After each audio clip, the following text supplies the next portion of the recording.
smell of burning thatch mixed with salt air from the North Sea. Sister Hilda pressed herself against the cold stone wall of the scriptorium, her hands clasped so tightly in prayer that her knuckles had gone white. Outside, she could hear screaming. Not the screams of battle, not the clash of weapons, but something worse, the screams of women who wore the veil of Christ, women who had devoted their lives to God, women who had taken vows of perpetual virginity, now experiencing violations that the church would later refuse to describe in any written record. Through the narrow window, she could see the monastery courtyard. Smoke rose from the chapel where the Vikings had set fire to the wooden roof after ripping the golden cross from above the altar. Bodies of monks lay scattered across the flagstones, their blood running between the cracks in channels that looked almost deliberate, as though the stones themselves were drinking the sacrifice. But it was not the dead monks that transfixed Hilda with a terror so complete that her body had stopped shaking and had gone rigid instead. It was what was happening to the living nuns. Sister Aethelfleda, who had taught Hilda to read Latin and who knew the Psalms by heart, was being dragged by her hair toward the long ships beached on the sand below the monastery. She was still wearing her habit, but it was torn, exposing flesh that had never been seen by any man, that she had covered for 20 years since taking her vows. A Viking warrior, his bare arms covered in strange spiraling tattoos that looked like serpents consuming themselves, held her by the back of her neck, like a man might hold a struggling animal he intended to butcher or to keep. Sister Quenhild, barely 16 years old, a novice who had entered the convent only 6 months earlier to escape an arranged marriage to a Danish lord, was screaming in a language that was no longer words, just sound raw and animal and utterly unlike the pure voices that had sung matins in the chapel only hours earlier when the sun rose and the world was still ordered by prayer and the Benedictine rule.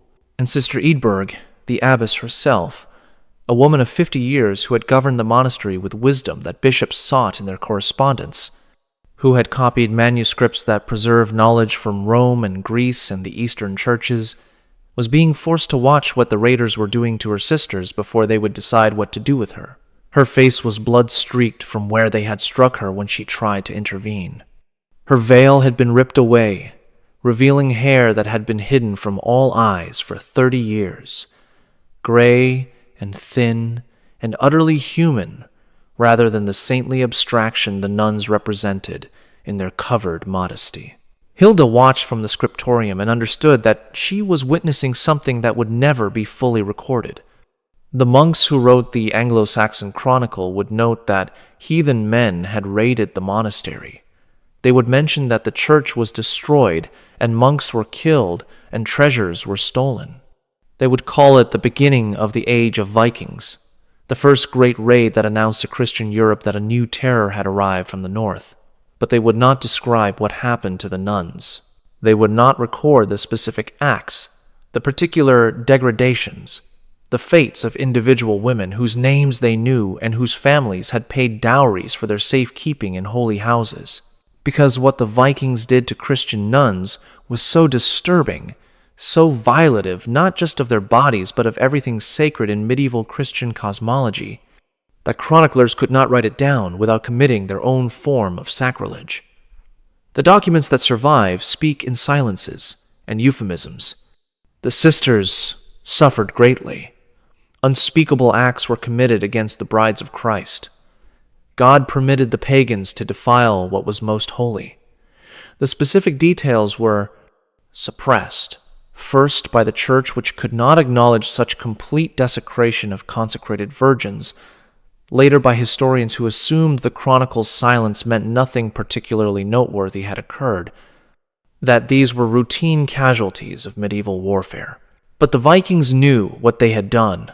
In their sagas, told orally for generations before being written down in Iceland centuries later, they spoke of the Christian holy women as particular prizes, valued specifically because of their sacred status, desired precisely because possessing them represented not just human conquest, but spiritual dominance over the Christian God who had supposedly protected them. The sagas use language that Christian translators struggled to render into Latin without blasphemy. Words that describe the Vikings' deliberate inversion of Christian sanctity, their conscious desecration of what their victims held most holy.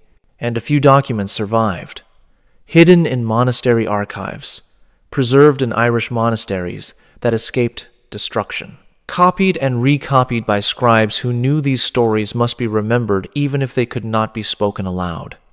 Letters between abbots discussing what to do about nuns who had survived Viking captivity and who were now considered defiled, unsuitable for return to consecrated life.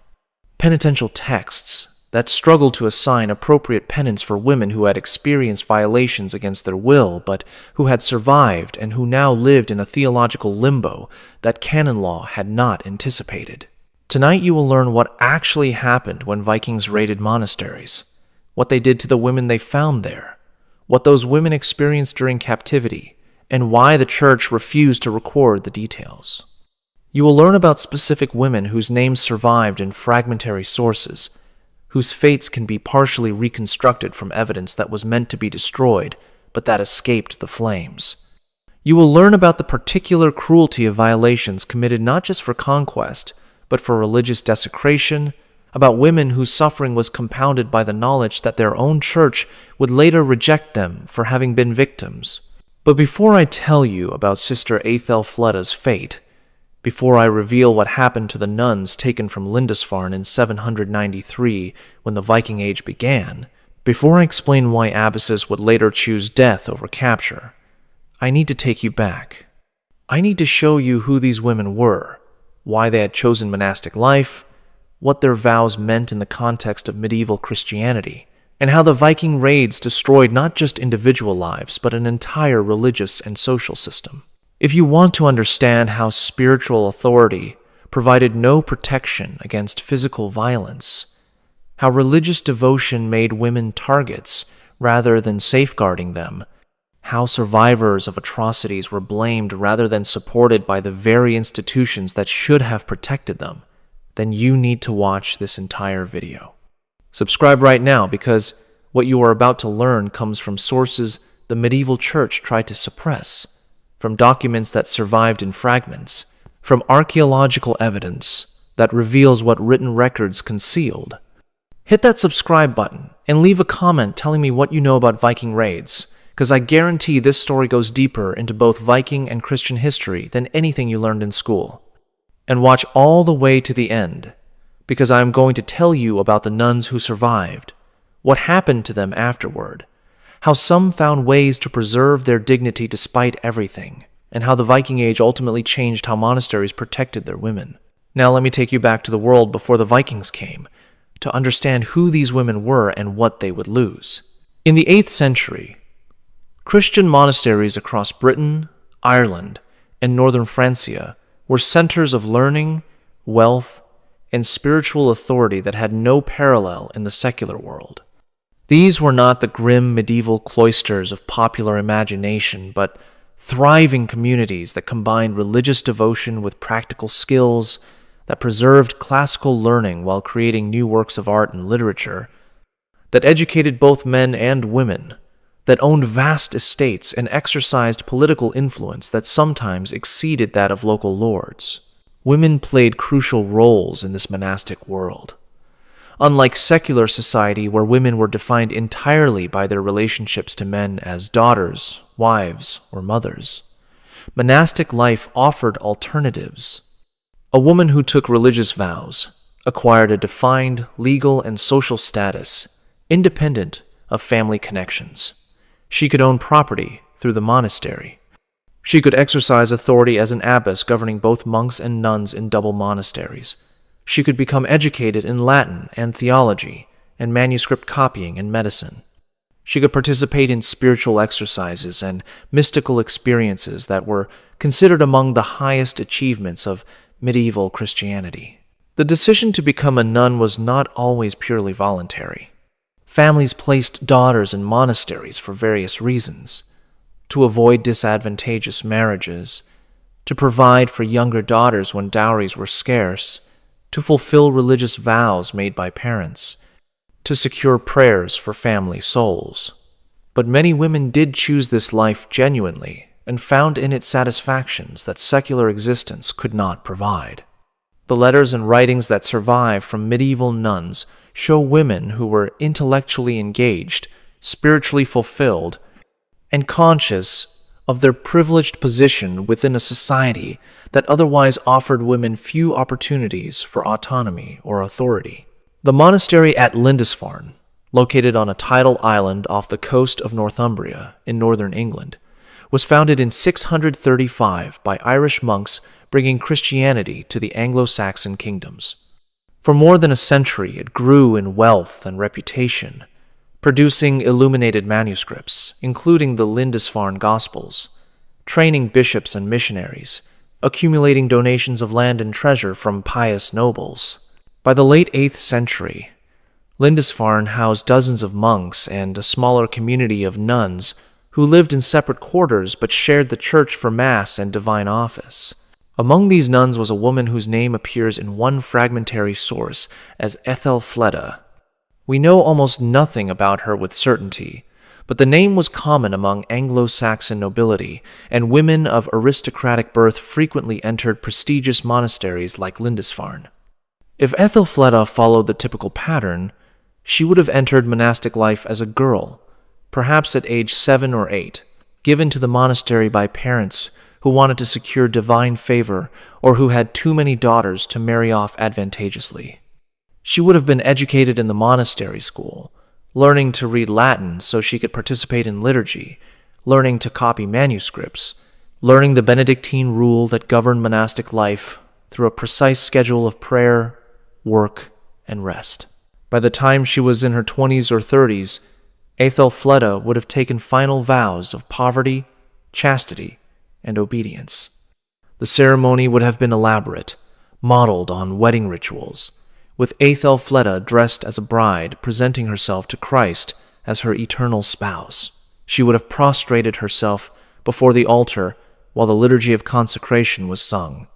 The abbess would have placed upon her head the veil that marked her as a bride of Christ, a covering that she would wear for the rest of her life, and that symbolized her status as a woman set apart from the secular world, protected by both ecclesiastical and divine authority from male violence and sexual exploitation that were routine threats for women outside monastery walls. This protection was not merely symbolic. Canon law established severe penalties for anyone who violated a consecrated virgin. Abducting or raping a nun was not just a secular crime, but a form of sacrilege, an offense against God himself, punishable by excommunication and eternal damnation. Kings and lords who endowed monasteries believed they were securing not just prayers, but also safe refuges for their daughters and sisters, places where women could live without fear of the violence that characterized early medieval society, where women had almost no legal protections, and where marriage or sexual exploitation were the primary fates available to those without. Family protection. For 20